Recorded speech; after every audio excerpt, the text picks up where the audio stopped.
Hi everyone, happy International Women's Day. I am really excited because I have the most fabulous guests joining me today. We have Kate and Hannah joining from CharlesTed, and if you've been following me since day one, you will know that I'm a huge fan of CharlesTed and obviously Kate and Hannah. So what a treat for us today to be able to have a lovely conversation with Kate and Hannah. The great thing, or the interesting thing about today, there's a little bit of a twist. So normally, you know that I ask you guys what questions you would like to know the most, and then I ask my guests. Now today is a little bit of a twist because not only am I asking Hannah your top and my top questions that we want to ask, but we're going to spin it and they are going to be asking me their top questions. So that is really great fun. Now, let's see if we can get CharlesTed on the live with us. There they are.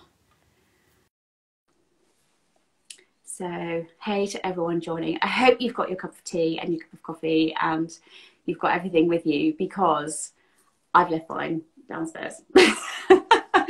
Hey ho. So, first of all, tell me how you are. Hey guys. Hello. I made it. Hi, how are you? Happy International Women's Day. God, I feel really close to the screen. Is that a bit better? Around the room, trying to find the best position, the best light, and I think we're all right. But... yeah. It looks like you've got a fabulous sunshiny day. Beautiful. It's cold, but it's lovely. So cold. We had I haven't shared it yet, the most beautiful sunrise this morning, and then that's amazing that you were even up for sunrise. I don't. Whereabouts in the country are you, Claire? So I am in South Hams in Devon. So I don't know how well you know Devon, but I'm about a mile from the moor and about 10 miles from our nearest beach. So really lucky, yeah, really, really lucky. It's especially, we always knew that we were lucky living here, but in lockdown, oh my God, we were so grateful because we could just, we could escape a little bit. And you guys are... so we're surrounded by fields. No sea, but we're surrounded by fields and hills, which is lovely too. And I think during lockdown, we felt quite lucky that we could sort of get out into greenery and parks and that sort of thing. But being by the sea must have been amazing. It was a blessing. My two kids swim. So obviously with all of the pools closing and everything, we were like, what are we going to do? So, we were able to, obviously we followed the rules. We didn't go before we were allowed to and all that kind of stuff. But we were able to, they were able to get into the cold water despite it being super cold. So they were able to carry on training during that whole time. But whenever I hear the weather about the floods, I always think about you guys because I remember that time when we struggle with floods, and actually, unfortunately, like the last couple of weeks with the storms and things, so many like shops and businesses in town and houses as well that get flooded like over and over and over again. It happened again for them, and it's just horrendous because they can't get insurance for floods and that sort of thing. It can kind of make or break your business, your home, everything, can't it? One of our friends has been flooded. I think she was on Sky News 17 times since 6, I think she said. Yeah. So awful. Yeah, there's the flood defense, but yeah. So International Women's Day. Yeah. I know. For years now, I'd say. I know. I remember when you were like, ickle, tiny account, and then it is. We still pinch ourselves, don't we? It is crazy. But we just thought, I mean, we've obviously spoken lots before, but we thought it'd be really lovely to touch base today and for you to tell us a little bit more about what you do. And cause obviously your name didn't used to be Women on a Mission. You were another name when we first met. So tell us a bit more about that. I know.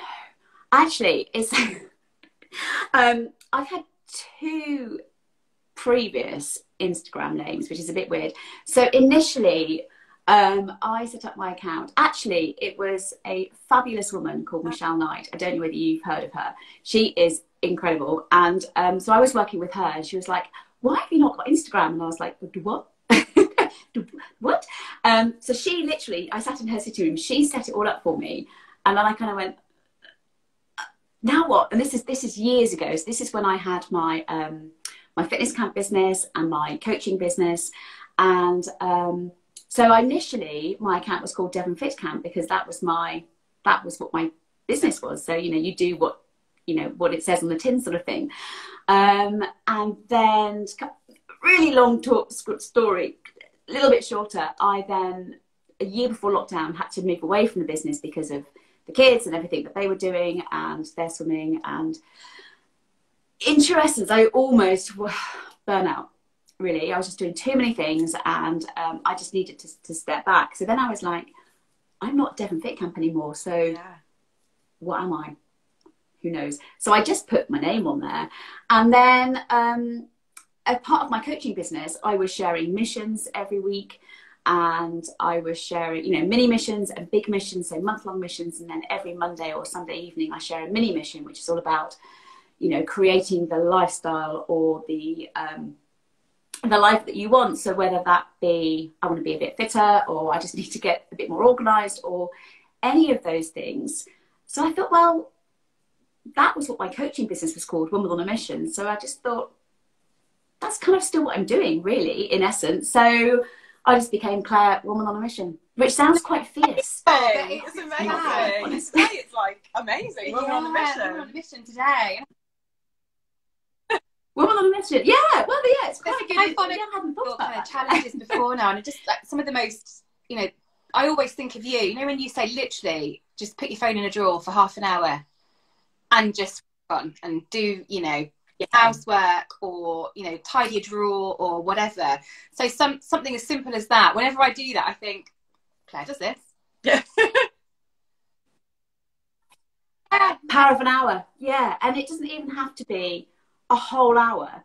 You know, it can just be, I just need to focus. I need to get that job done, whether it be, oh God, I don't know, a deadline, or whether it be, I just need to start the ironing, you know, as dull or as mundane as that. Or it could just be, I just need to get my accounts done, or end of year taxes, or whatever. As soon as you, turn off stop scrolling, turn it all off, and then start. Often it's the starting, because we're so good at procrastinating, aren't we? It's the starting that counts.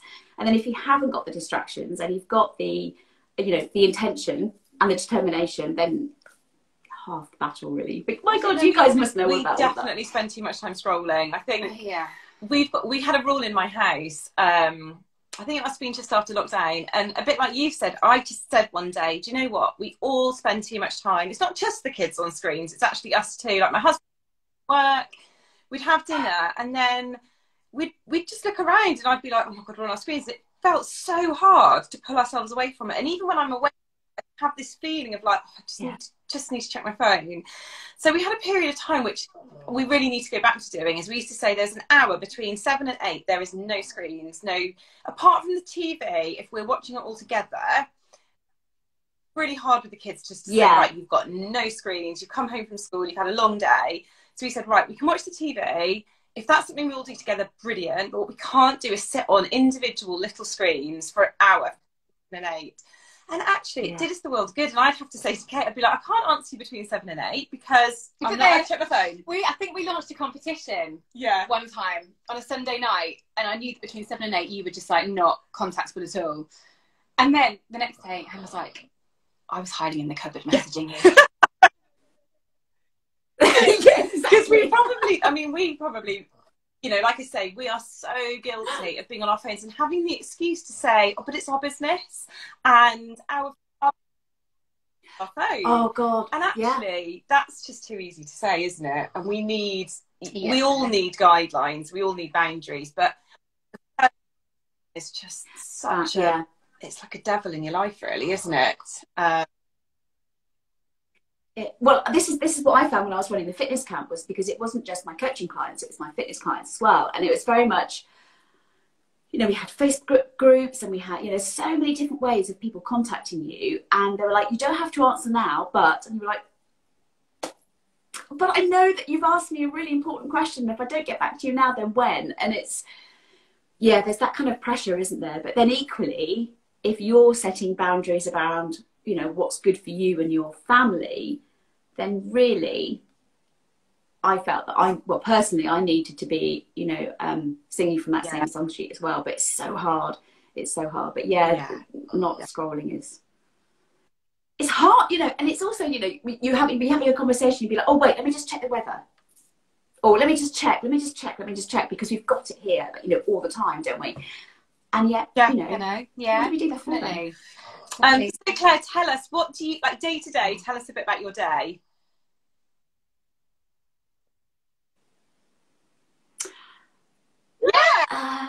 Honestly, it's a bit hectic. So day to day, I've always got up early, always. It's kind of the nurse in me. So before my fitness camp, I was a nurse. So used to shifts and all that kind of stuff. So I love being outside. That's never changed. I'm really happy to be up early. So I get my walking, it's very glamorous, not. I get my walking boots on and I meet up with a friend and we do a 5K stomp. I call it a stomp around the lanes. And that has just been so good. It's a great way to start the day. It's a great way to clear the head. And it's totally non-negotiable. So come rain, rainbows, sunrise, or whatever, that always happens. And it's a great way to just to offload. Do you know what I mean? So we equally have our, right, you go. And then that, you know, my friend goes and then I go and what have you. Then I get home and then it's kids and getting ready for school and take them off to school. I've got 2 teenagers currently going through A-levels and GCSEs. Any parents out there who can resonate with that, then you have my sympathies. It's stressful. And then, so they've all gone off and then it's down to all the mundane stuff that I, you know, house stuffy. But aside from all of that, I'm doing my mission for DKMS. I'm getting my blog up, written more, and sharing lots of missions and, you know, doing all that sort of thing. So there's lots going on. And then on the other side of the school day, the kids swim. So we have quite a long trip across Dartmoor for them to get to their swim. Sounds like, Claire, they're amazing swimmers. Your daughter was just, did she go to Dubai swimming? Yeah. Amazing. Yeah, it was her first international meet. Bless her. Yeah, so she went off to Dubai and we've got the British champs in a couple of weeks, 3 weeks, I think. So, yeah. That's fantastic. That is like proper, like, proud woman, girl power. I know. I'm so proud of both of them. So I've got a son who's 16 and then Em who's 18. Super proud of both of them. And the ironic thing is that we only took Emily initially for swimming lessons just so that, you know, we could go to the beach and we would feel safe. Hadn't anticipated a 2-hour round trip to swim training every day, but, you know, that's fine. They're happy and it's really good for their mental health, you know, so. It's like they find something and it's a healthy, you know, like your daughter's massively into horses and you're up in the morning and I'm always thinking, before we've even got to work, they've like done out the horses and you've had to go down the road to do it and then you've got to do it again at the end of the night. But I think, like you say, if it kind of keeps them safe and happy and healthy, then anything. Yeah, she can't see her horse one day. She's vile. Yeah, she needs the horse. But that's so great, isn't it? Because it's outside, it's with the fresh air, it's come hell or high water. It's a fantastic discipline and responsibility. Yes, exactly. And they're not on their phones. Yeah, it's a win. My daughter's 13, so she's at that sort of tipping age where it could all go horribly wrong. And I'm always saying, she's got to focus. And I literally drop her at the stables in the middle of nowhere. There's no boys. Yes. You know, I'm never ever going to have any money because it all goes on the horse, but it means that she's got to focus then. And I'm just grateful that the boys have got a cheap hobby at the minute. They both just play football. So if I can just keep it that way. Yeah. Yeah. So Oh yeah, no, definitely, definitely. And I don't know how we are going so off track, but it's a great conversation, so it's good. But I don't know how your kids coped during the whole pandemic and lockdown and everything, because we really noticed actually our friends whose children didn't have necessarily that outside hobby, or I don't know, something they were really passionate about. They really struggled, really struggled. So it's tough, isn't it? Because if your social circle is, being together and not necessarily in a sporting club or in an outdoor activity club, yeah. Then what?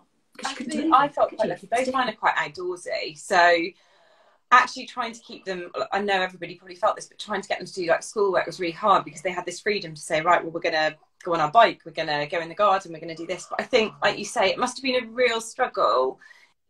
Children don't naturally feel like they want to be active, and I think that's like, for so many people that is the case, and that's really normal too. And it's a battle, and it was a battle enough, I think, in the pandemic. So I can imagine probably my daughter was a little bit like that. She definitely is the one who would just probably spend the entire day sitting on a screen, sitting in front of the telly, and just think that was, I mean, she's only 7 and she was a bit less. But how old is she? Yeah, I think it was just grateful to be able to be outside, wasn't it, and be active when we were all locked down. So although we were doing shift work in the warehouse, yeah, we were. I was going to say, you were super busy. I bet did because I'm guessing, from friends who have, businesses, whether it be, curtain making or what have you, they were absolutely hectic, because people were just, right, let's have a look at the house. Let's and I know I did quite a bit of online. I barely did any online shopping, so I didn't get time. You were the same. Like, we didn't actually really do any, because we were just, and at one point, it was literally one person in the warehouse wipe down, then the next person go in, and we were doing through the night shifts, weren't we? Yeah. So that we could still get the level of parcels out, but have people all together mixing. It was, looking back, it was insane, really. Yeah. And it was at that time, wasn't it? And I was saying the other day to somebody, it was at that time in the really early days when just being in your car, you felt like, oh my goodness, I probably, you didn't know if you should be out. I used to drive long. Breaking the rules, yeah.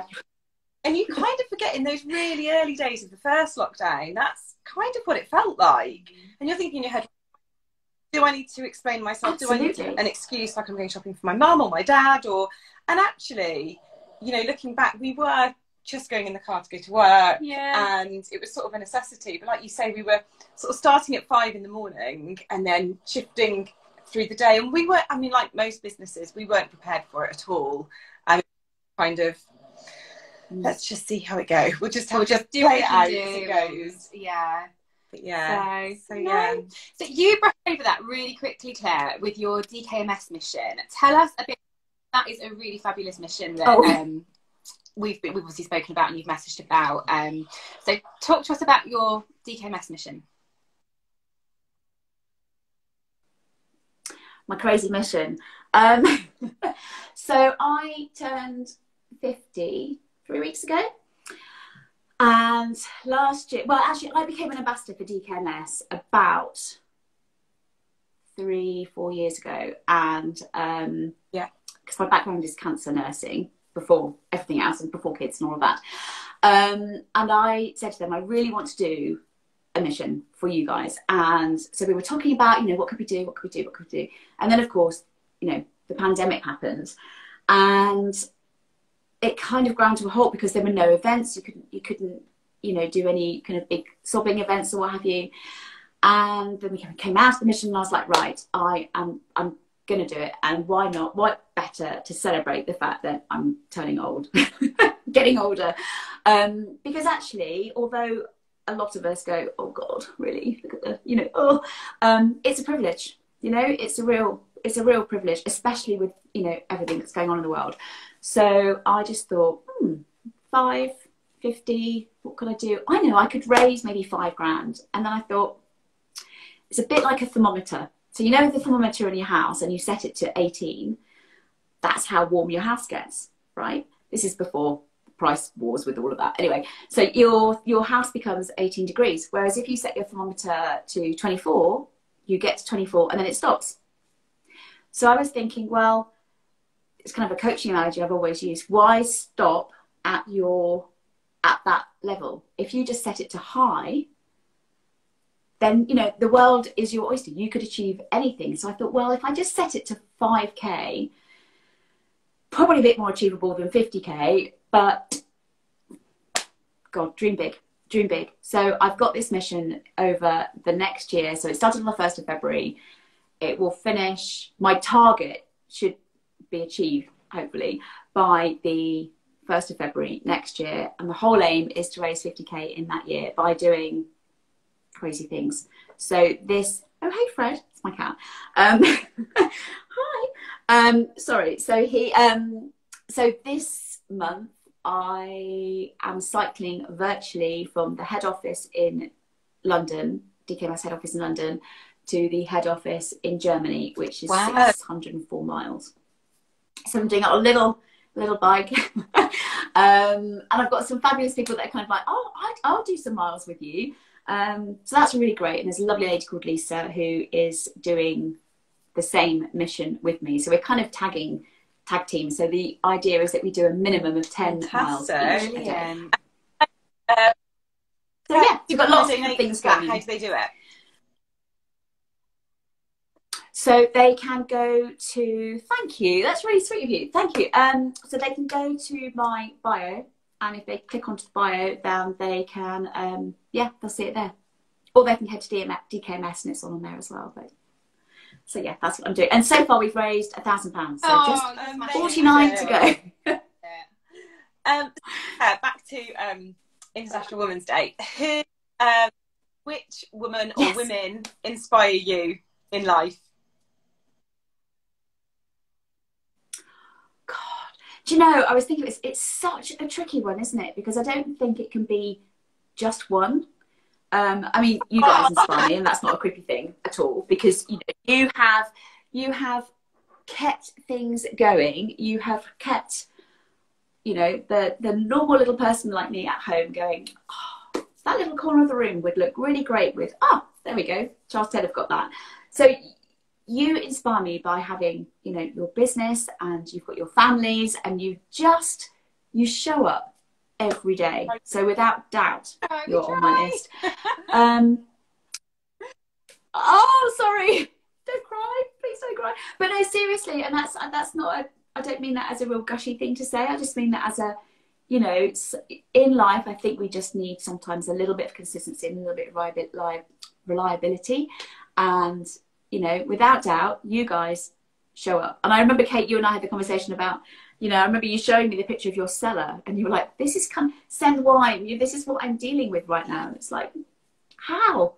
And yet behind, you know, behind the scenes, it's all, It was my cellar completely flooded, didn't it? And what was really embarrassing was that we'd had a New Year's Eve party and I hadn't cleared the bottles away. And my swimming pool in my cellar was just full of like, bottles, empty bottles of wine, just bobbing around on the top. That's your story. Yeah, it's all good. So you guys inspire me. Women in business generally inspire me because having had a business for almost a decade myself, I know how tough it is. Like you were saying about being on the screens and feeling that you need to be on top of it all the time, but do you ever get on top of it? Because there's always stuff that's coming your way, challenges in and out of the business. My girl with her swimming and her A-levels and everything else that she's got going, she massively inspires me. I just think, do you know what? I just think that we're all just trying to do our best with what we have. You know, so, you know, it's not easy every day. We all have our challenges. And I don't think that I've always felt that if you can support someone and you can just go, hey, how are you doing? Or would it help if I shared that? Or what do you need help with? Without any need for any justification or any, oh, you know, why are you asking if you can help? What's the comeback for that? Then I think that's a good thing. No, Am I making sense? So yeah. So if I can do, my mission is if I can just do one thing every day that can make someone else smile or feel a little bit, oh, great, thanks, then that's cool. And that's what I think our whole female community is. That's smaller than when you're wearing something and someone goes, I love what you're wearing, I love your outfit. That would up for the whole day. Yeah, somebody said that to me, didn't they, in the toilet?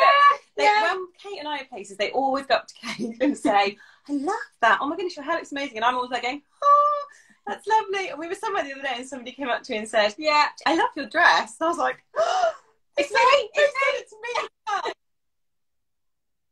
Exactly. Doesn't it make you feel amazing? Thank you so much. That's really kind of you. Yeah, doesn't it? It makes you be like bouncing around the room for the rest of the day just because that one person is just such. Well, actually, no, that's something as small as that. Just saying to somebody, you know, your makeup looks really nice. I went to the passport office to get my son's passport sorted, and the lady was like, oh, your makeup. You've got to tell me what foundation you've got. And I was thinking, it's like the lady in the passport office. But the rest of the day, there, weren't we, Liverpool? And I was going, yeah. How's my face looking? Is it all right? That's exactly it. So, you know, if you think something lovely about somebody or about what they're doing that day, or, you know, how they're handling their 2-year-old, you know, toddler on the floor in the supermarket, you know, great job. That, you know, that looks amazing. Why think it when we can share it? Because we see so much stuff out there, don't we? All the hate stuff and all the trolling stuff and all the, you know, who does she think she is stuff. Let's get rid of that and let's champion the people that are doing and this week, sort of, you know what I mean? They're going to come off Instagram for a little bit and they need some time out and they're getting trolled and I just think it's awful, isn't it? It's so easy to be nice. I just think, why do you be so mean? Yeah. But actually, like you said, it just reminded me, actually, I was at the airport a couple of weeks ago and there was a little toddler that had like super glued itself to the floor. I was standing there, I was on my own and I was thinking, oh, part of me kind of misses those days. Really? Yeah, I was thinking, oh, my kids are all like, well, most of the time beyond that stage. And I was thinking, oh, that poor lady, she was all flustered and she was thinking, oh no, you know, it was obviously screaming and causing a real scene. It was only like maybe 2. And I was thinking, oh, that poor lady's now going to get on a plane and she'll be thinking the whole time, oh, everyone's judging me. But actually, I just went, oh, stressed and hot and we've all been flustered. there, and actually that's all you need to fine. hear. Yeah, it's fine. It's kids. It's fine. It's normal. Yeah. So all you need, isn't it? It's all you need. So yeah, they're kind of the people that inspire me, really. What about you guys? I've got so many questions I want to ask you. Keep jumping in with questions. I might start the last question for you, which was what would be your like your future, if you had like a future mission or an accomplishment that you wanted to accomplish, I suppose, in the future, what would it be? I mean, you've got a massive mission going on at the moment, so I feel bad asking you that, but if there was something in your head you thought, anything in the world, what would it be? What would it be?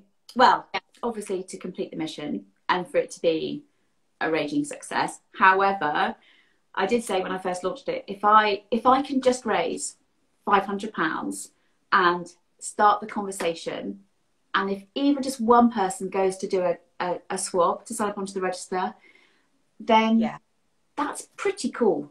That's pretty cool because the conversation started. So I could end up with egg on my face and it all going, yeah, that went really well, Claire, well done. Not. But yeah, that's my big mission. Oh my God. Yeah. Happy kids, happy family. You know, I know that sounds really lame, doesn't it? But that's, if your kids are happy and your family are happy and well and healthy, then mission accomplished, I guess, really. Personally, oh my God. I have a little vision board, actually. I'm not sure I can share it. I'll keep you posted. So when it happens, I'll be like, it happened. But yeah, my writing. I'd love to get more writing done. I'd love to do a podcast. Yeah, you know, so many stuff. We'd love to do a podcast. That would be amazing. Yeah, and Susie in the office has kind of put us in touch, hasn't she, with somebody? But I don't know who would want to actually listen to us. I think that's the thing, isn't it, with us? I think Yeah, I think that's self-doubt though. Yeah. It's just going to be like... Maybe we just do it. Yeah. We just do it. Yeah. Just do it. Just do it. Absolutely. So my kind of concept of the Woman on a Mission Live, I would love to have that as a podcast. You know, 5 questions about lifestyle, you know, good stuff, bad stuff, all the stuff in between would be, that'd be amazing. Yeah, love it. You have to be my first guest. Okay, so So do I get to ask you questions now? So, is that okay? On the local radio. On the local radio, structured radio. Yeah, that was quite scary. It was good practice. It was, yeah, it was. That's twice I've been on the radio now, because you won't do it, will you? Absolutely not. I do radio. I don't know. I was... They basically we pre-organised it, or Susie pre-organised it in the office. But it is live, and I don't think I could do that. I mean, I know this is live. Do you know, I love radio. It's so much. It's good fun. They call you, like the assistant calls you, and they say, "Oh, hi, is that Kate? Yeah, brilliant. Yeah, you ready to talk to Nick?" And I'd be like, "No," and she'd be like, "Yeah. I'm just going to put you on hold." And then you get on hold, and all you can hear is going, "And the traffic news today." I'm thinking, "Oh my god," I'm like there, I'm waiting for everything, and my heart was like this. Hi, so next on the line we've got Kate from CharlesTed. Thinking I had like things like I did have some paper in front of me with things like highlighted, because I have got a tendency to waffle, and you're always saying to me, aren't you, like, I love to talk. You love to talk. I can waffle, but then do you know what? I can waffle, but actually I can also be really antisocial, can't I think. Yeah, you can. So like, hey, I that away, but actually I'm not always like it. No, but you're definitely more confident, like on camera and radio and things, than I am. You're more natural, and so I generally just leave that to you, which is fine. That's your forte. Yeah, but then I'd be the one that if you get invited out on somewhere, I'd always be the one that'd be like, "Oh, yeah, that's true," and then I'd be the one like, "Yeah, we've got to go." Yeah, and I had this thing. I was like, I've got to say yes. I've got to say yes, because although sometimes you can come across as really confident, but actually in reality, sometimes you think, "Oh, yeah, I don't know if I can go." That's me. Yeah. I get it. I absolutely get it. But the interesting thing about radio is the fact that they wouldn't have asked you on if they didn't think that their listeners were interested. And actually, you might not think that you come across very well, but you do. And what you have done and what you've achieved with your business is so interesting that people want to hear about it. Because I think because we've been kind of doing it now for nearly 5 years, and it started off literally just as sort of 2 friends having a bit of a shared hobby, and it was never kind of intended. We never sat down, did we? And we're going to build this business, and we're going to have a great big warehouse, we're going to have a forklift, and we're going to have a team of people. You and your forklift. I love the forklift. And it's kind of just evolved, hasn't it? Yeah. So I think we've never really had that moment where we're like, oh my god, this is mad, this is crazy. Yeah. I mean, I think we've never had that moment where somebody said, all along we've said, gosh, you know what we must do is get a business plan. And we've never had that. And it's like, you know, oh, you'll need a business plan. And we were like, oh no, we've never had a business plan. We've got it in our head, we talk about it. But there's that resonates so much. It's like I can draw your picture. I think we try really hard to make sure that we focus on the stuff that's really important. I know a business plan is really important, but if that means that we're not dealing with, say, customer service, or we're not dealing with, you know, buying new products, actually that is the forefront of our business. So sitting and spending a day doing a business plan, you know, we just don't have that time. And it's not that we don't have any value in a business plan, because I think it perhaps would have helped us in different circumstances. But we change so if something's not working or something's not quite right, or like the girls in the office will say, oh, do you know, this has happened, what should we do? We'll change it instantly. So it's like, oh, do you know, let's have a chat, let's have a meeting about it, because both of us are very much like, we don't really like meetings. No, and I think we can and I think I've maybe you have too, Kate, but worked for companies, and there's so much red tape involved, and it can actually really unhappy. And if somebody is unhappy with a process at work, or something's not working, what's the harm in changing it up and changing it straight away? And that's not to say we might change back or it might change again, but actually I think that's probably what we're like in life anyway, aren't we? That you know, if something is making something unhappy or it's not working properly, you've got to change. And I think you've got to do stuff that you're passionate about, because if you're not passionate about it, it's just a chore. And if it becomes a chore, then it's not your business, is it? It's not. And we both still love going to work, don't we? And it's like, I got up in the morning and thought, oh, I'm going to work. I've always been like, oh, we'll go to work today. But actually, we both love it, don't we? Yeah. Every day is so. And you can tell. You can so tell it's that. just so much fun, just like buying and selling pretty things. Yeah, love it. Playing shots. There's definitely annoying things in between. Oh yeah. I mean, I used to it's sell, not all like, amazing. I used to sell broadband. When you can't even see broadband, how are you meant to get excited about that? Yeah, it used to kill me. Yeah, exactly.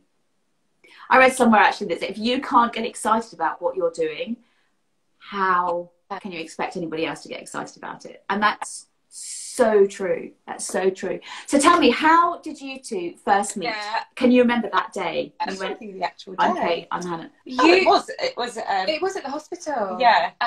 So Hannah and I were both really heavily pregnant, and it was actually a breastfeeding class.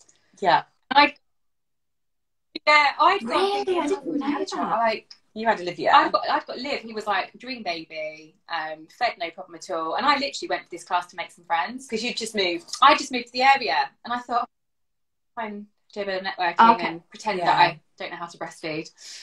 And actually, it was really with like a knitted boob. Do you remember that knitted boob? Yeah. And we had to like pretend. Oh, it was ridiculous, really. But we, a little gang of us, all just clicked, didn't we, in that one room?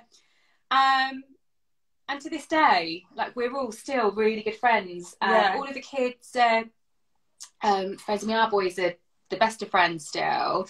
And interestingly, for anyone that who might be interested, my son, who was born at the same time as Ted, I couldn't get him to breastfeed. So even if you think you can do it, I don't even know why I'm here. Like, I don't have to. He was a nightmare. So it's definitely the baby. Yeah. It's not, Yeah. And I was like, I felt really smug. I was like, oh, I don't need to be here. Yeah. I've so done this before. Oh my God, that's great. And you just literally just hit it off. Wasn't there? And in honesty, you had met two of the girls through Aquanatal. We've been to to do that pool. And one of those girls I used to go to school with. So there was a slight there was a little bit of a connection to sort of get that going, I suppose. And really, really funnily, one of the other girls was actually married to the ex-boyfriend. Yes. Of the girl that you went with, and they didn't know each other. So the first time we did a dinner, can't name names. We had. I was just about to name names there. Oh, right, yeah. But these two couples. No one's listening. You're fine. Like, they're really good, like really, really good friends now, and they were like, so they came to the dinner party with their partners. And you could see the one was like, oh, I recognise him. Then afterwards, and we all met for coffee and cake again with the babies. And it was like, oh my goodness, we've just, obviously when they got home, like respectively, they'd worked out who each other were. Yeah. And I mean, luckily, like you said, we're all really good friends now. There's sort of 5 or 6 of us. Mm-hmm. And actually, Kate and I suppose with any groups of friends, there was a couple of us that often did things together on our own, and then another couple. We were the only boys, weren't we? Yeah, and apart from, I suppose, having the boys, I wouldn't say that we were like the closest of friends within the group, but we did have a shared interest in interiors. Mm-hmm. And Kate would pester and be like, we can buy some stuff and we'll sell it. And I was like, oh, no, we're not going to do that. No. Because one of them, so Hannah and her mum used to have a shop, and one of your trade accounts, you had to place an order, it had to be a minimum of £500. Go through. So Hannah, you might have wanted to order like a vase for your house, and then you'd always send a round robin message to all of us girls saying, does anybody else want anything this week, because I need to top the order up. So I always God, I was like, fabulous. And then I'll have something else, and my husband would go in like, what are you ordering now? Like, oh, it's fine, bargain, it's fine. And then eventually like people would sort of compliment us, wouldn't they, on like, where did you get that from, or I'd really like those. And I kind of kept saying to Han, we could do this. We could do this. And I was like, no, we should do this. Yeah. And then we literally put in, was it £300 or £350 each? That was it. That was all we could afford. And obviously having babies and not kind of working. We weren't working. Yeah. Yeah. And at the time, I was just like, oh my God, this is £350. It's just going to go straight down the drain. But I'll do it. We'll give it a go. She's gone on and on and on about it. And we literally just sold book, and we just sold pots, hearts, and maybe some candlesticks, I think. The Raffaella bowl. Oh, the Raffaella bowl, the hearts and candlesticks. And they had sold before they even came in. And Kate was like, right, all that money that we've made, all that money being not... Right, we'll buy some more. What's next? And it went like that. And I mean, in honesty, for anybody who's starting a business, we didn't pay ourselves a wage till about 2.5 years ago. So we probably did do 2. No, that sounds very familiar. We have self-funded everything, and I think we're quite proud of that in the sense that I'm very risk averse. Kate's quite the opposite, but in that it's worked out quite well for us that we have everything has evolved at its own rate, and we've let it sort of grow just as it has done. But social media has been amazing for us. There are so many sides to social media. In terms of, like you were saying, you know, people who are coming off social media because of trolls, and there's some really not a nice side to it. But in terms of a growing small business, it is an amazing opportunity. Yeah. Well, that's how I found you. That's how I found you was Instagram. I mean, I was like, I'm just gonna look at their website, and I was like, oh, it's just another box. This whole thing, no, we've had this for ages. I've just moved it. It is. What do you mean? I think as well, we kind of like self-taught everything, haven't we? We didn't take staff on for a long time, and we were literally doing everything. So the online stuff, we'd be packing in the freezing cold, and so actually our team we've got now, it's no kind of, we're very much, I always view myself as like one of the team. It wouldn't be like us and them. You know, we've packed boxes, we've done it, we've been there, we still would if we need to.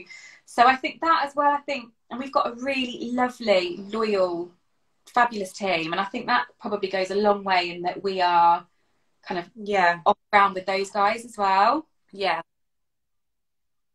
So have you taken a moment to pause and celebrate just that, you know, you're 5 years in, you've met and you've had this idea and you've just gone with it. Have you taken a moment to go, actually that's quite cool? Because it is. I think anyone watching would just go, that is what International Women's Day is. I don't know whether we have it. I think sometimes you get so stuck in what you're doing, don't you? You don't kind of look up, and it's not until you look up. There's that kind of thing that you can get quite bogged down, can't you, with the day-to-day? So yes, exactly. When you're in the business, you know, something might have gone wrong, or I don't know, and it can be anything, can't it? But that somehow you let that take away from the amazingness. Had like a really unhappy, grumpy customer, and it was no fault of our own at all. All the girls, and we did everything we could, and it just wasn't good enough, and we were just so upset, weren't we?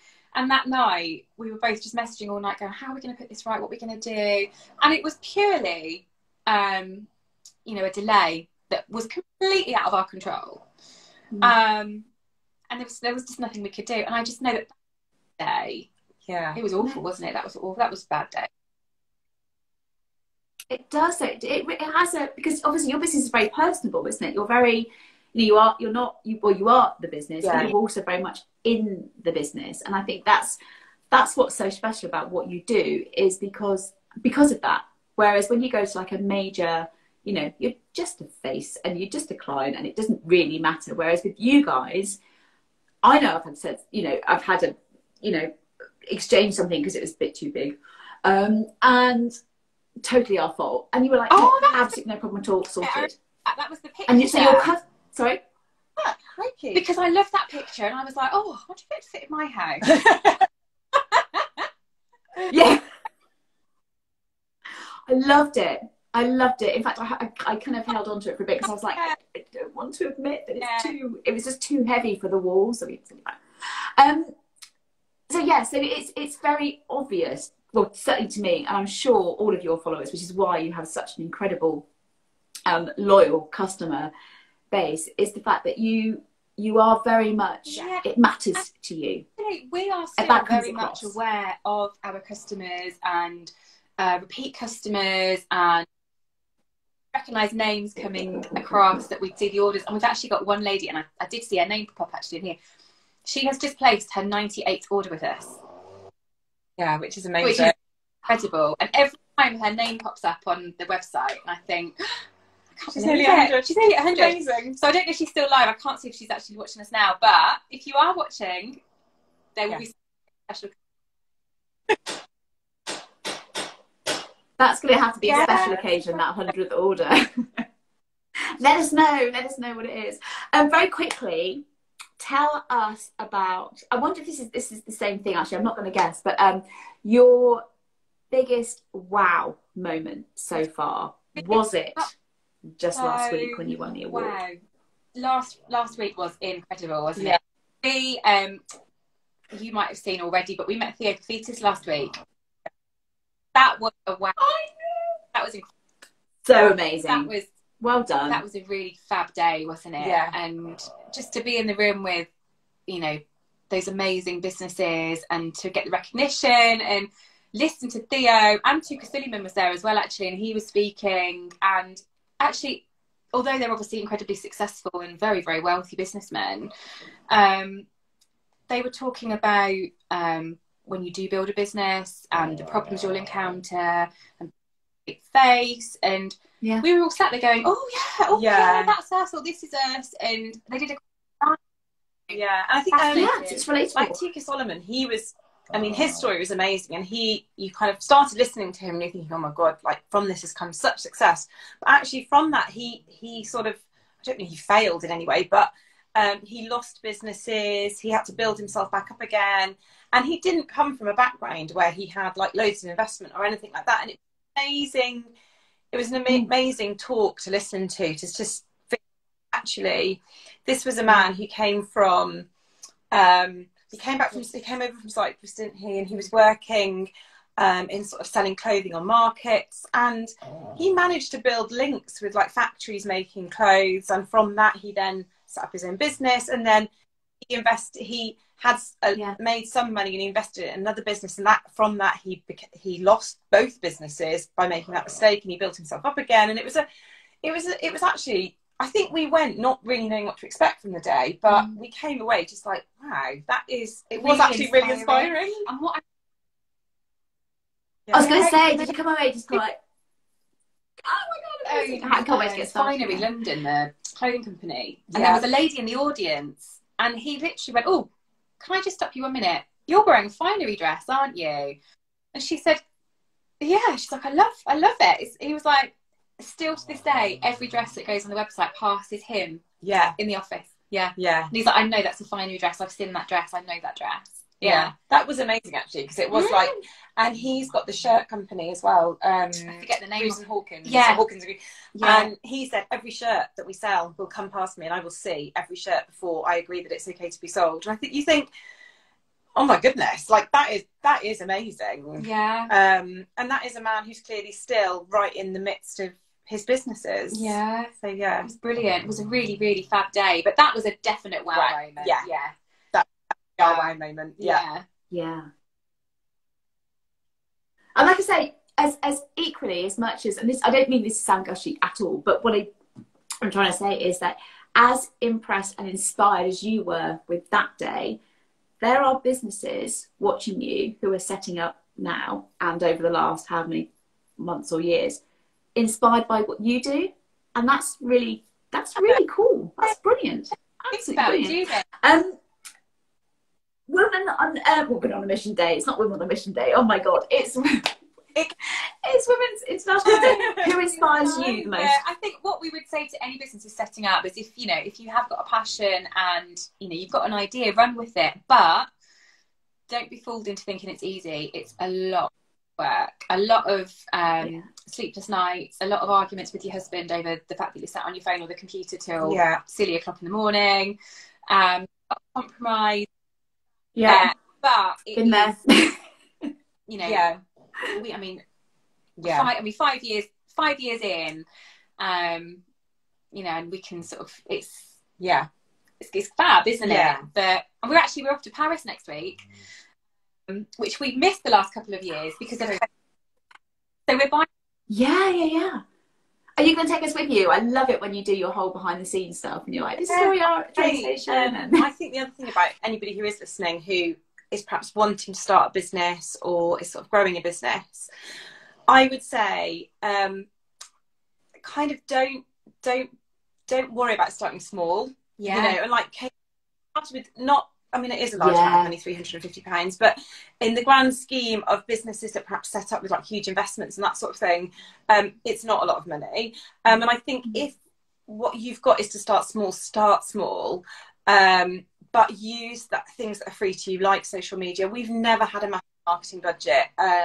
We've never had big budgets for all sorts of things. And it's just been a matter of, we've got a really good friend who's a photographer, or if you know somebody who's really good at taking photographs on that.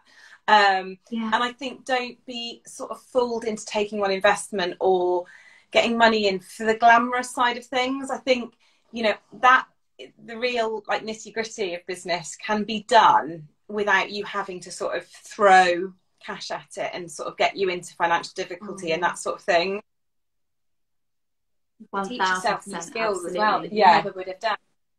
I mean, one of my favourite things to do is to tweak the website and change the website up and learn how to do the coding, which I never thought would be me. I mean, at school, I hated IT. Yeah, and it sounds really complicated, but it's not. You can self-teach, and I think I would advise anyone.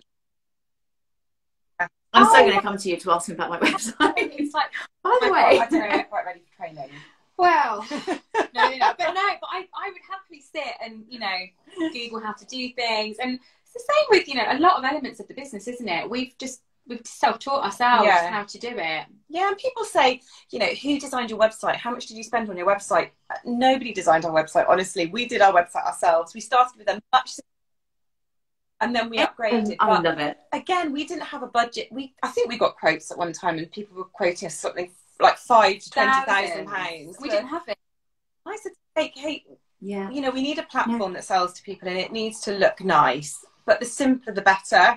Until we're at a position where perhaps we want something all singing, all dancing, but actually we've never felt the need to say, right, we're going to, sorry to any website designers out there, that sounds awful because that's perhaps the business you want to start, but I think it is about, you know, like working your business within your means. And I am so risk averse, so I know that's perhaps not the whole story, but I think, you know, on the flip side of that, yes, you've got to push yourself outside of your comfort zone. Yeah, but equally, I think the temptation is when you start a new business that you feel that you need to have, I don't know, the website and the business cards and the logo, and it's all got to be perfect. It's all got to be all singing, or like you say, all singing, all dancing, and then you can start. I'm with you. I don't believe that. I started in my fitness camp business. I started it in a school playground. And I did 3 months for free for a group of fabulous ladies and they were able to give me my social, my testimonials and things. So I knew it would work, and it hasn't got to be. And I think sometimes we can self-limit our potential because we see what everyone else is doing. We feel it has to be perfect. I think it does that to you as well. I think, you know, you have that thing of, you might look at a business that's got really shiny, you know, outdoor to their warehouse, or a really shiny shop front and a really beautiful shop fittings, and which is amazing. But there's nothing to say that business is potentially making those people as much or making them as happy as a business that is working on a much, much simpler framework.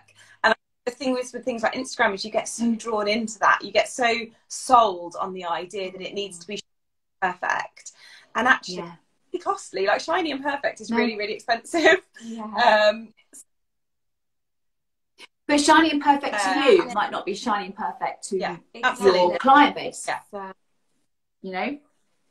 Right, I'm going to do a really quick fire round. Each of you, who inspires you the most? Very much which day is today. You said Karen Brady. I love Karen Brady. I think she's and just like everything that I would aspire to be, because I'm not very good at being like the boss, and I hate all that. Her facial expressions on The Apprentice are just like her. Brilliant.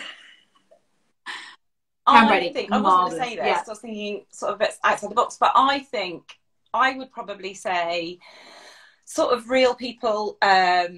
I know it's perhaps people be like, oh, that's such a cliche, she's saying that, but I'd say people like Mrs. Hinch, Charlotte Greedy, people like that on Instagram at the moment, they're people that have been, you know, felt they've let their vulnerability out. So Mrs. Hinch will say, you know, somebody who has suffered with anxiety and that sort of thing, and say cleaning has inspired her and made her feel from that. Absolutely. They have built something really, really amazing. And I think that's really inspiring.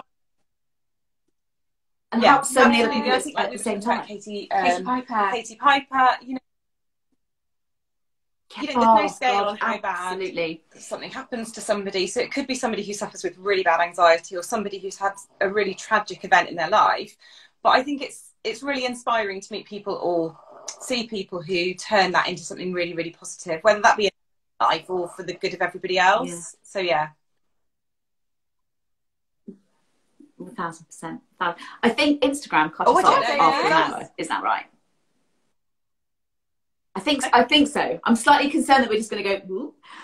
So I think we've got that 3 minutes left. So you do. Oh, okay. So my biggest pet hate, and you got it quick. People that chew really loudly. It really upsets me. God, like, it really upsets me. I can't remember the name for it, but it just makes me mad. Makes me I'm so with you on that.